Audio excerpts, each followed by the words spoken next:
Hi guys, welcome to kids miniature cooking. இன்றைக்கி நம்ம அடை தோசை தான் செய்ய போகிறோம். இதை கார தோசைன்னா சொல்லுவாங்க.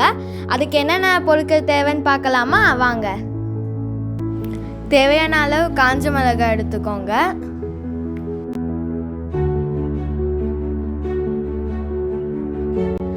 இப்போது புழுங்கல் அரிசி 1 ஸ்பூன் எடுத்துக்கோங்க. அப்புறம் பச்சை அரிசி 1/2 ஸ்பூன் எடுத்துக்கோங்க. இது ரெண்டுத்தையும் ஒரு பாத்திரத்தில் தனியாக எடுத்து வச்சுக்கோங்க.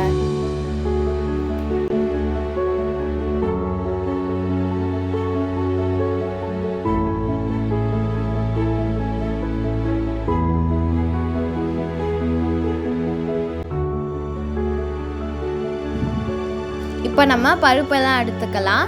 ஃபஸ்ட்டு கடலை பருப்பு 1 ஸ்பூன் எடுத்துக்கலாம். அடுத்ததாக துவரம் பருப்பு 1/2 ஸ்பூன் எடுத்துக்கலாம். நெக்ஸ்ட்டு உளுத்தம் பருப்பு 1/2 ஸ்பூன் எடுத்துக்கலாம். அப்புறம் லாஸ்ட்டாக பாசி பருப்பு 1/4 ஸ்பூன் எடுத்துக்கலாம். இது எல்லாமே எடுத்து ஒரு பாத்திரத்தில் தனியாக போட்டு வச்சுக்கலாம்.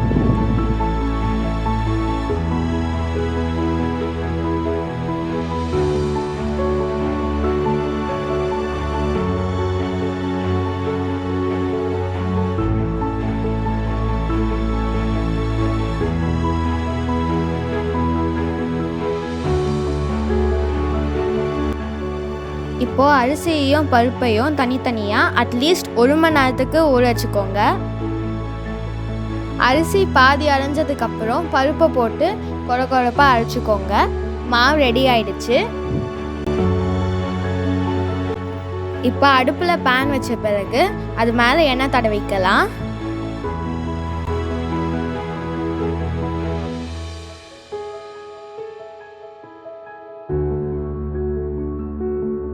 பேன் சூடாகட்டும்.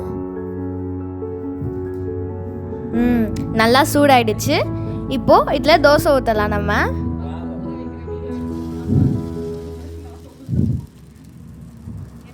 தோசை ஊற்றின பிறகு அது மேலே கொஞ்சம் ஆனியன் அப்புறம் கருவேப்பிலை ஸ்ப்ரிங்கிள் பண்ணிக்கலாம்.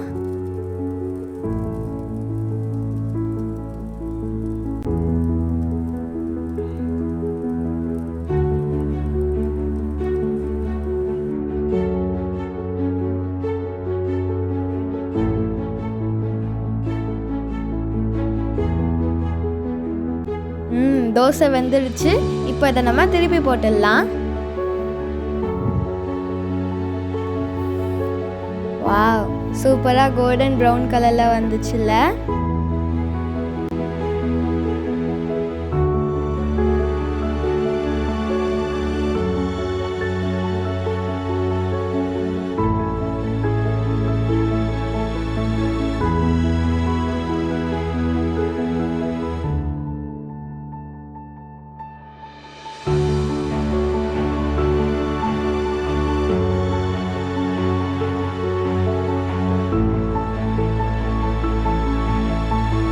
இதே மாதிரி நம்ம ஒரு தோசையாக சுட்டு எடுத்துக்கலாம். நம்ம சுட்ட தோசையை ஹாட் பேக்கில் போட்டு மூடி வச்சிடலாம், இல்லைன்னா ஆறி போயிடும்.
இப்போ இதை நம்ம பரிமாறிடலாமா?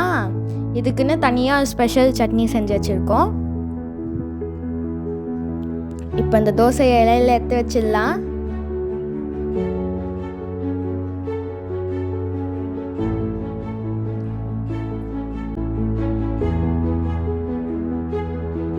இப்போ இப்போ இந்த சட்னியை எடுத்து தோசை மேலே அப்படியே ஸ்ப்ரெட் பண்ணிட்டு வரலாம் நம்ம. இந்த தோசையை சட்னி இல்லாமல் சாப்பிட்டாலும் நல்லாயிருக்கும். நீங்களும் இதை உங்கள் வீட்டில் ட்ரை பண்ணி பாருங்கள். நல்லதையே சாப்பிடுங்க, நல்லா சாப்பிடுங்க. தேங்க்யூ ஃபார் வாட்சிங் திஸ் வீடியோ. இந்த வீடியோ உங்களுக்கு பிடிச்சிருந்தா மறக்காமல் நம்ம சேனலுக்கு சப்ஸ்கிரைப் பண்ணி அப்படியே அந்த பெல் பட்டனையும் கிளிக் பண்ணிடுங்க. நம்ம அடுத்த வீடியோவில் சந்திக்கலாம். அது வரைக்கும் டாட்டா, பாய் பாய்.